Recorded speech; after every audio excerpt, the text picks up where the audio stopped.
Dios quiere que usted tenga en el día de hoy una fe de quilates.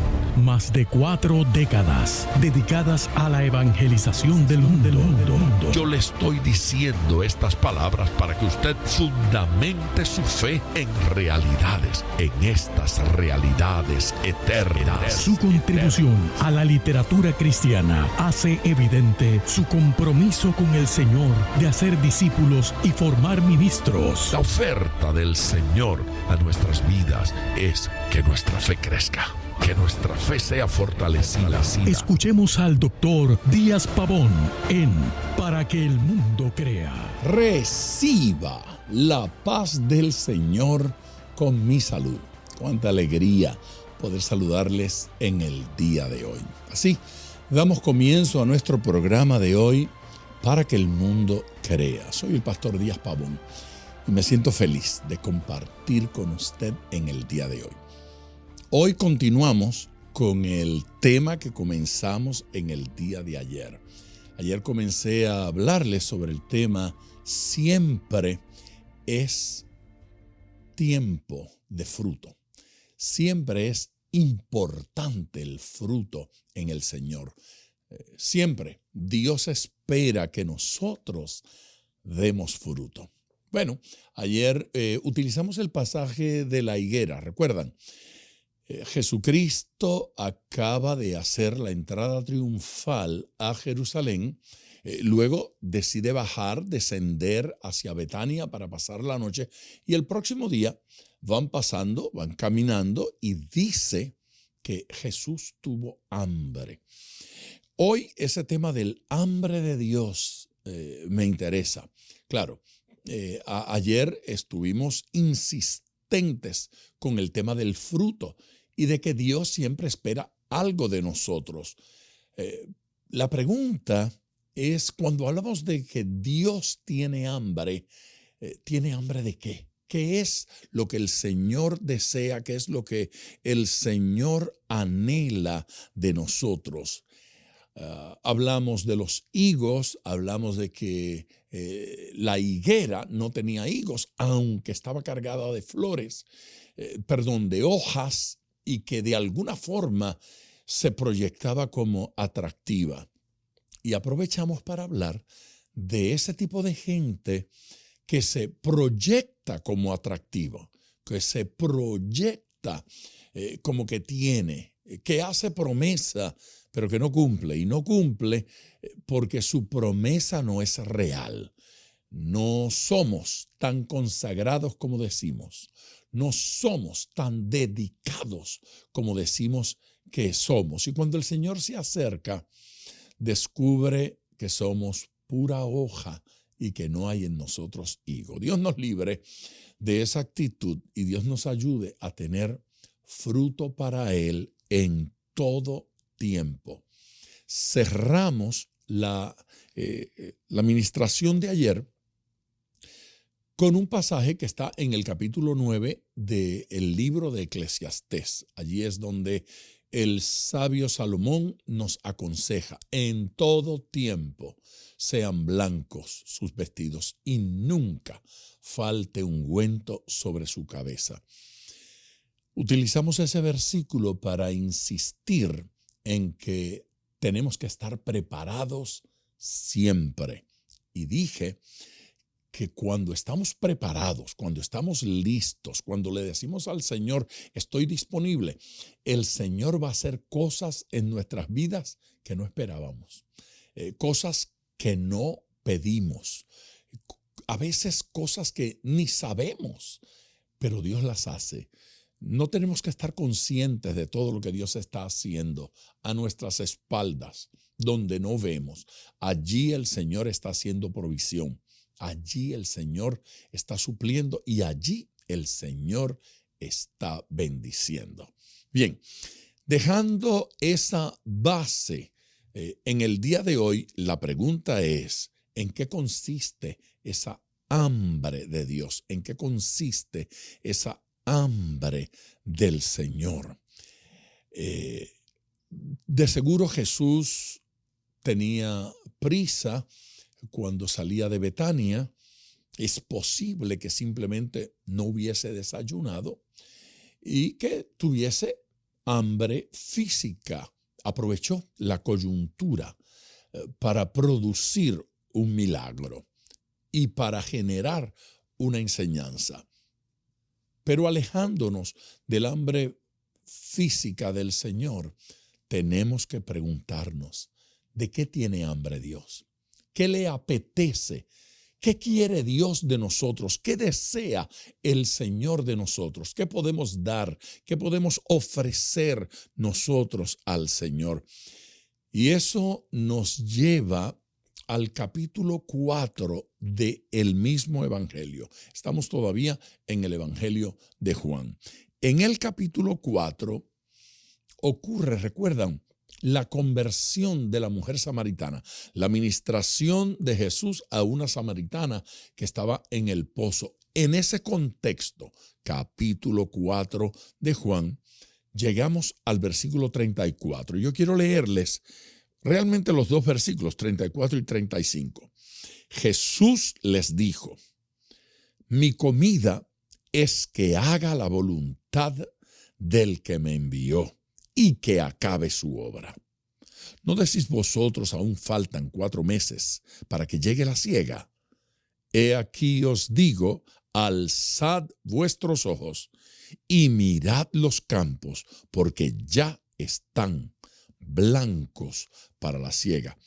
O como dice la Nueva Versión Internacional, ya la cosecha está madura. El fruto está maduro, está listo para que se recoja, está listo para ser cosechado. Bien, no les tengo que recordar que lo que ha sucedido es que la samaritana, luego de ser ministrada por Jesús, se fue a la ciudad a anunciar, a proclamar el mensaje del Evangelio.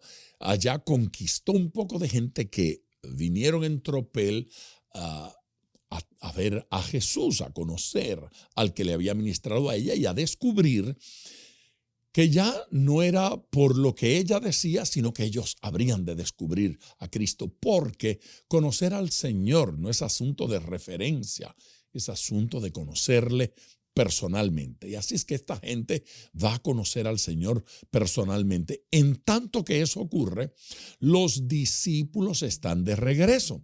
Los discípulos han regresado para ministrar, para traer a Jesús lo que fueron a buscar para servir al Señor. Allí están los discípulos ahora listos para hacer su trabajo. Señor, aquí está la comida, trajimos la comida, trajimos los alimentos, aquí está todo lo que tú estás esperando, pero el Señor Jesús no quiso comer. Jesús ahora parecía no estar interesado en la comida física, no estar interesado en los alimentos que los discípulos están trayendo. ¿De qué se trata? Jesús había mostrado hambre, Jesús había mostrado deseos de comer, Jesús había enviado a los discípulos a buscar comida, ellos la están trayendo, pero Jesús ahora no quiere comer y dice una frase significativa, una frase especial, creo que digna de que nosotros la discutamos en el día de hoy. Mi comida es que haga la voluntad del que me envió. Mi comida es. ¿Qué significa esto? ¿Que Jesús no estaba interesado en la comida física? No. Pero que esa comida física ahora estaba pasando a un segundo plano. Había algo más importante para el Señor, más importante que la comida física, la comida de naturaleza espiritual. Jesús está enseñándole algo nuevo a los discípulos. Mi comida es que haga la voluntad del que me envió. ¿Cuán importante es para nosotros hacer la voluntad de Dios? cuán importante es para nosotros hacer la voluntad de nuestro Padre Celestial. Cuán importante es para nosotros la voluntad de nuestro Señor Jesucristo. Significativamente importante, marcadamente importante. Lo que Jesús está diciéndole a los discípulos es que para Él, el todo en la vida, la razón por la que vive, no es comer, no es tener cosas, es hacer la voluntad del Padre. Tenemos que conocer, tenemos que relacionarnos con la voluntad de nuestro Padre Celestial para poder declarar que eso es nuestra comida. Esto no es un comentario meramente filosófico. Esto no es un comentario superficial. Jesucristo está diciendo algo real. Para mí es de suma importancia conocer la voluntad de mi Padre y hacerla. Sin comida no se puede vivir. Allí está ubicando Él la voluntad del Padre. Sin la voluntad del Padre no tengo vida. Sin la voluntad del Padre no tengo propósito. No me interesa el mañana, no me interesa el futuro, no me interesa cosa alguna, sino la voluntad del Padre, la voluntad de mi Padre Celestial. Y dice, y que acabe su obra. Con esa frase voy a regresar después de nuestra primera pausa, pero en este momento tenemos que ir a esa pausa. Estoy hablando de la voluntad de Dios y estoy diciendo que para Jesús era comida, cosa indispensable, cosa de primera importancia. ¿Era tan importante para Jesús? ¿Cuán importante debe ser para nosotros? Vamos allá. Entonces, número telefónico a llamar es el 305-228-9697. Lo voy a repetir. El número es el 305-228-9697. Llame ahora para la oración. Llame ahora para compartir su petición. Será un placer orar con usted. Vamos a esa pausa. Regreso con ustedes en Para que el Mundo Crea. A ver, ¿dónde dejamos esto cuando fuimos a la pausa? Habíamos leído que Jesús dijo que mi comida es que haga la voluntad del Padre que me envió. El énfasis es que hacer la voluntad de Dios es vital, no es opcional. Usted me está atendiendo. No es opcional, es vital, es determinante. Jesucristo nunca consideró que Él podría hacer o no la voluntad de su Padre, que Él podía responder o no responder, conducirse o no conducirse. No hay opción. La voluntad del Padre no es opcional. Por otro lado, Dios no tiene múltiples voluntades. Dios tiene una sola voluntad, porque Dios no es esquizofrénico. Dios tiene una voluntad. Esa voluntad de Dios es buena. Esa voluntad de Dios es agradable. Esa voluntad de Dios es perfecta. Pero es la misma voluntad. La voluntad de Dios siempre es buena, siempre es agradable, siempre es perfecta. La idea de que Dios tiene una voluntad buena y tiene otra voluntad que es agradable y otra voluntad que es perfecta, una voluntad por grados, no es real. Algo es lo que Dios quiere para nosotros o algo no es lo que Dios quiere para nosotros. Descubrir ese plan de Dios para nuestras vidas es importante, es determinante a la hora de avanzar en el propósito de Dios y a la hora de agradar al Señor. El Señor Jesús añade una cláusula, otra frase a la oración, dice, y que acabe su obra. A ver, no basta con comenzar la obra de Dios, hay que acabarla. No basta con iniciarlo. Dice la Escritura que el inicio del negocio no es lo más importante. Lo más importante es cómo finaliza el negocio, cómo terminan los asuntos. No basta con comenzar la obra de Dios, es necesario terminarlo de hacer, terminarlo de realizar. Es necesario que se materialice el proyecto hasta el fin, no dejarlo a mitad de camino. Somos muy dados a iniciar proyectos que no culminamos.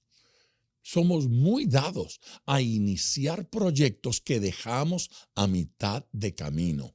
Y eso en todos los aspectos de nuestra vida.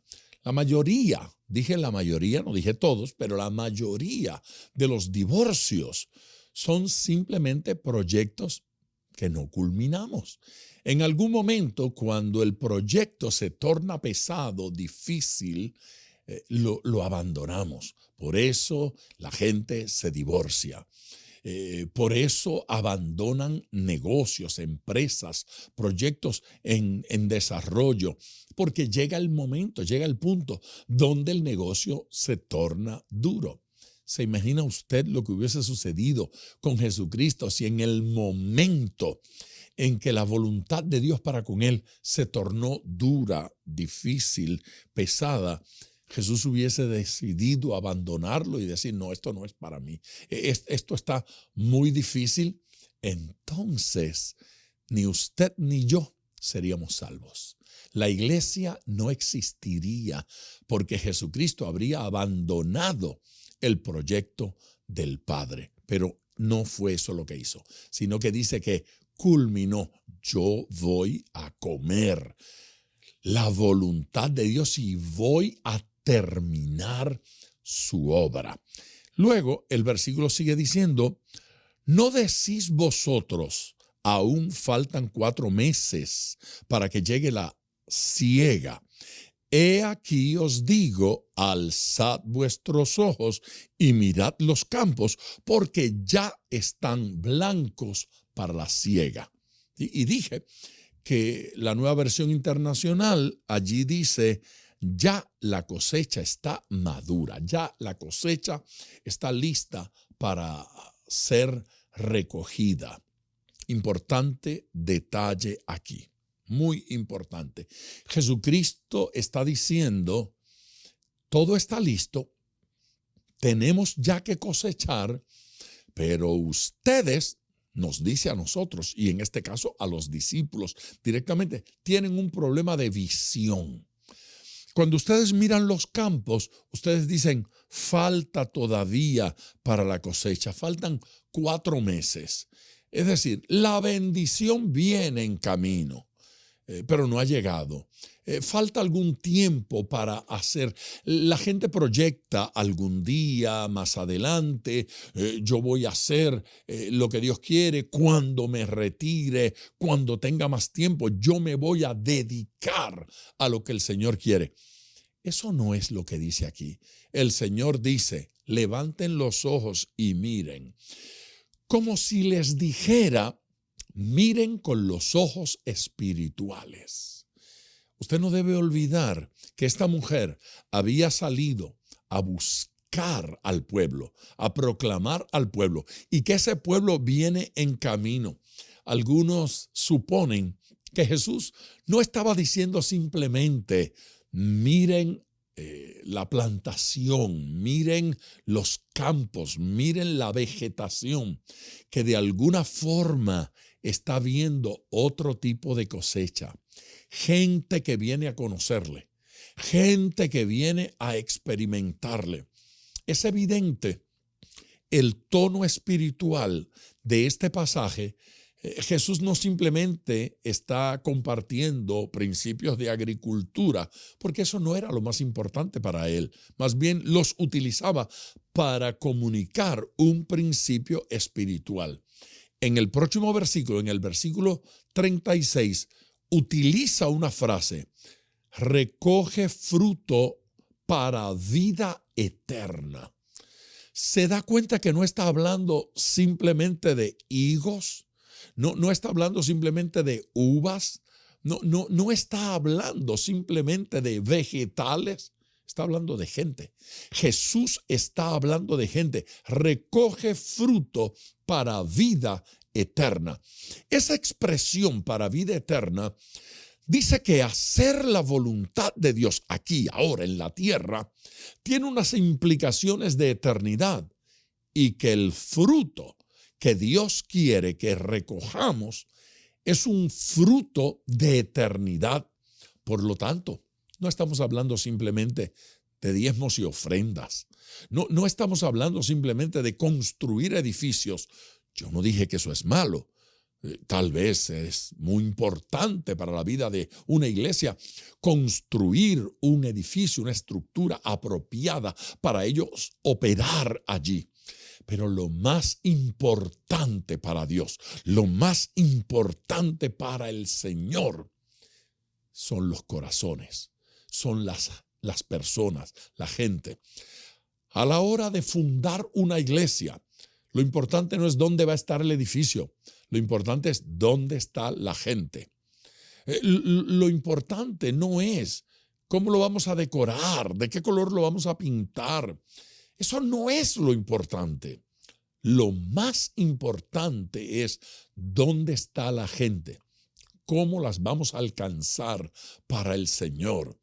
No estamos listos para fundar una iglesia cuando decimos, ya compramos la tierra, vamos a construir el edificio, tenemos el presupuesto para construir el edificio, tenemos el sueldo para el pastor.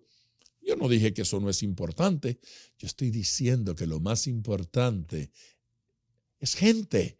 Jesucristo está pensando en gente. Jesucristo está pensando en corazones, personas que nos vamos a ganar para el Señor.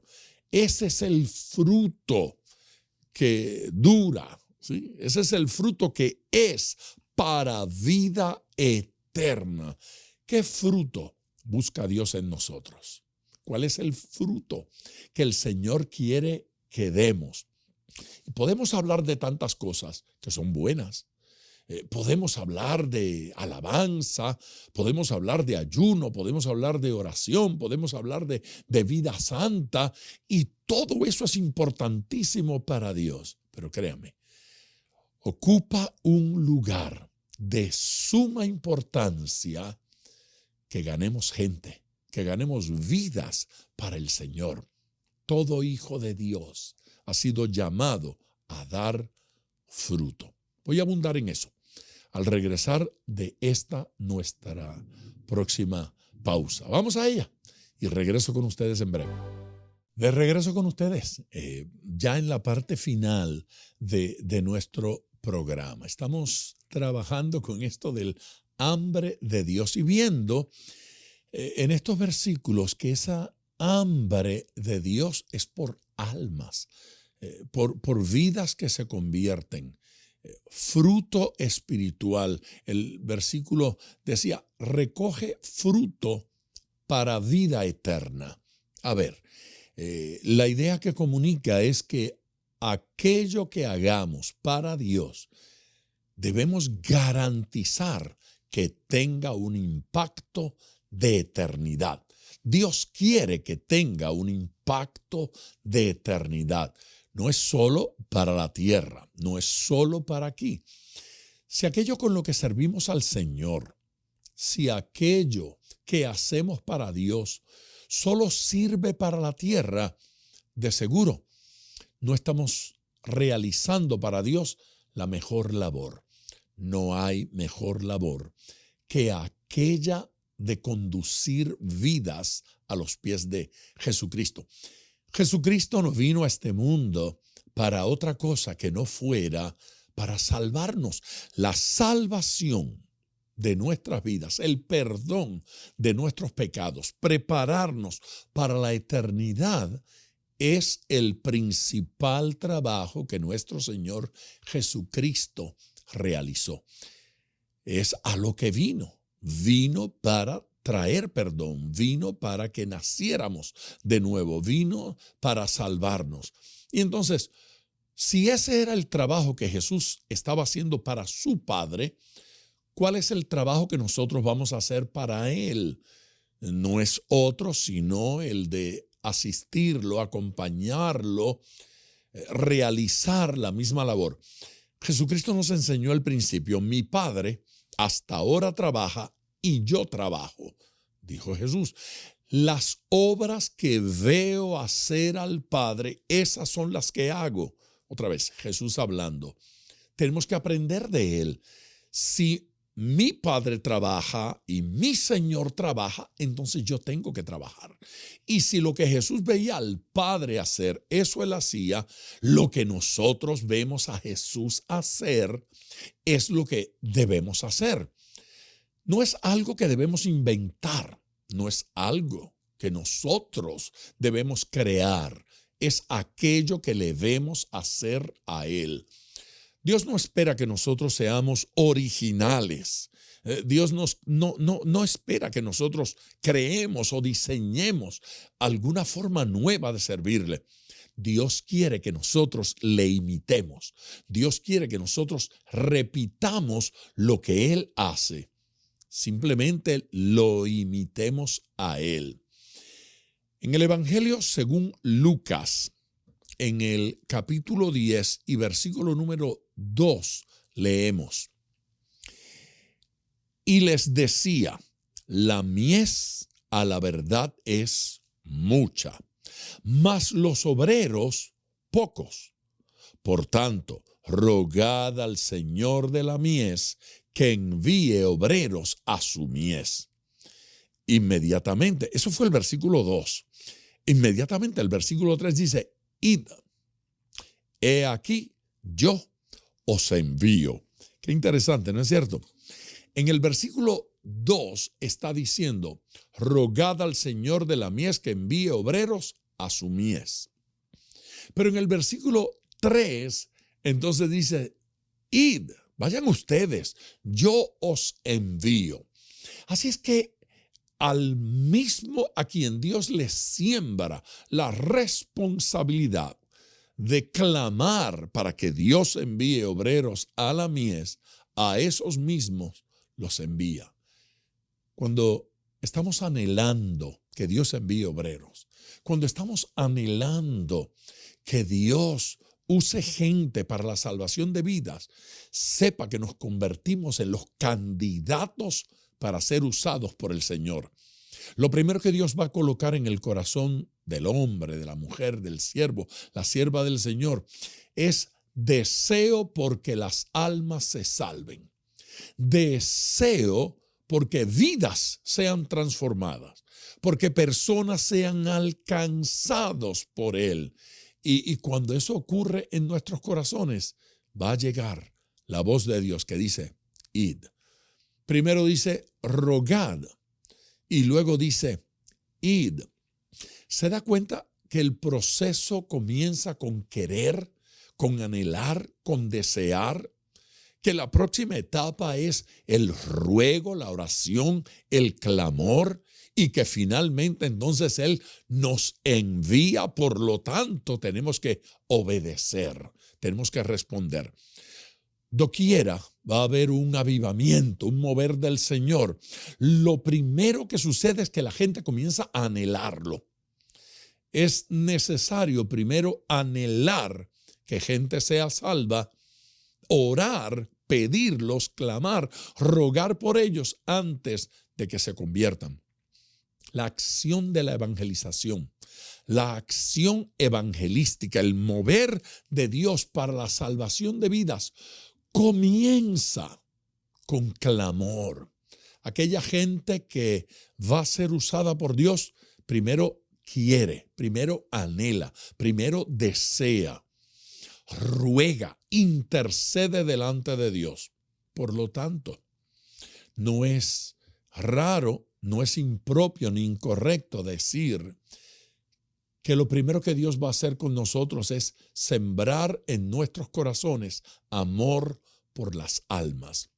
No piense que una persona va a ganar vidas para Cristo si no los ama. Tiene que haber amor por las almas. ¿Qué fue lo que Jesús sintió por la multitud que lo seguía y que en algún momento se agolpaban para acercarse a Jesús? La Biblia dice que sintió compasión por ellos. Eso de compasión no es otra cosa, sino un compromiso del corazón. Compasión es amar.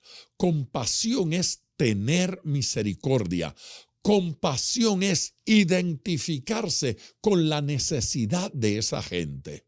No vamos a ver fruto a menos que amemos a las vidas necesitadas, al pecador, al necesitado.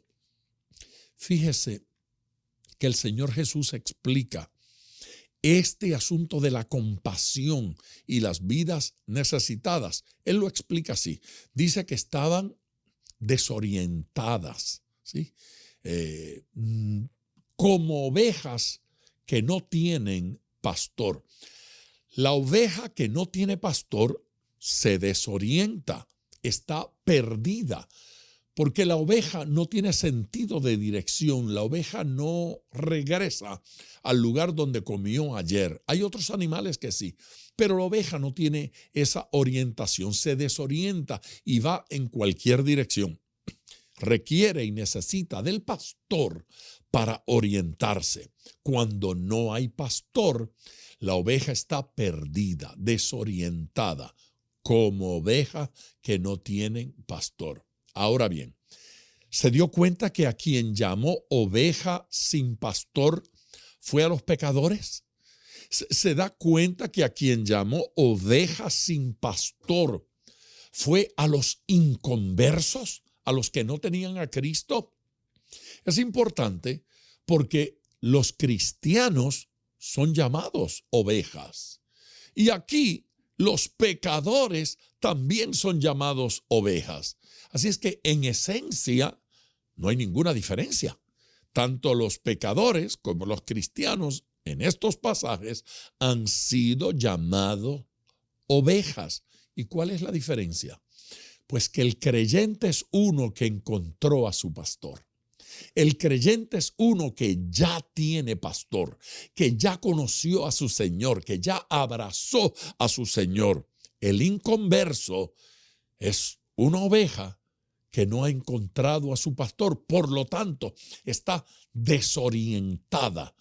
¿Cuál es la función de la evangelización?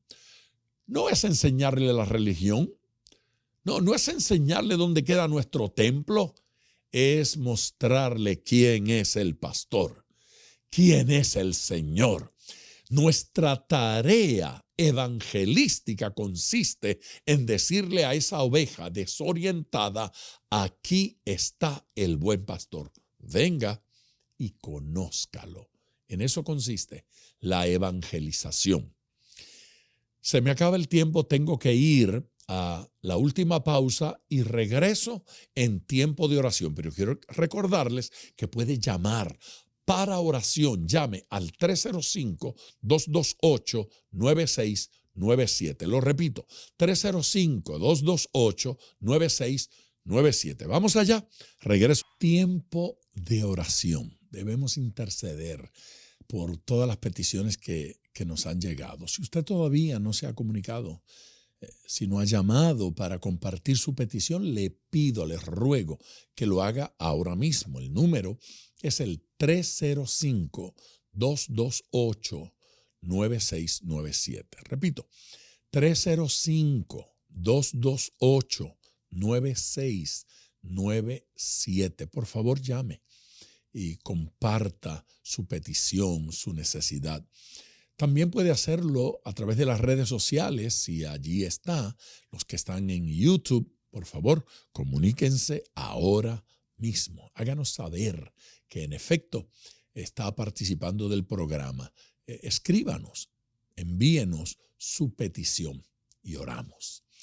Padre Celestial, gracias por toda esta gente preciosa que hoy llama o que de alguna forma se comunica. Señor, yo oro por sus peticiones. Yo oro, Señor, para que en ellos crezca un hambre por ganar almas, hambre por ganar vidas, hambre, apetito apetito espiritual por conducir vidas a los pies de Cristo, por traer vidas a tus pies.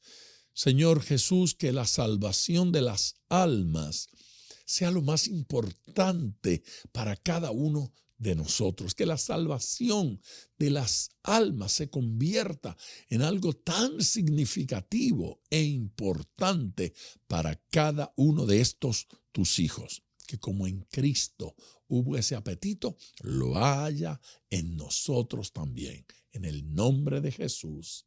Amén.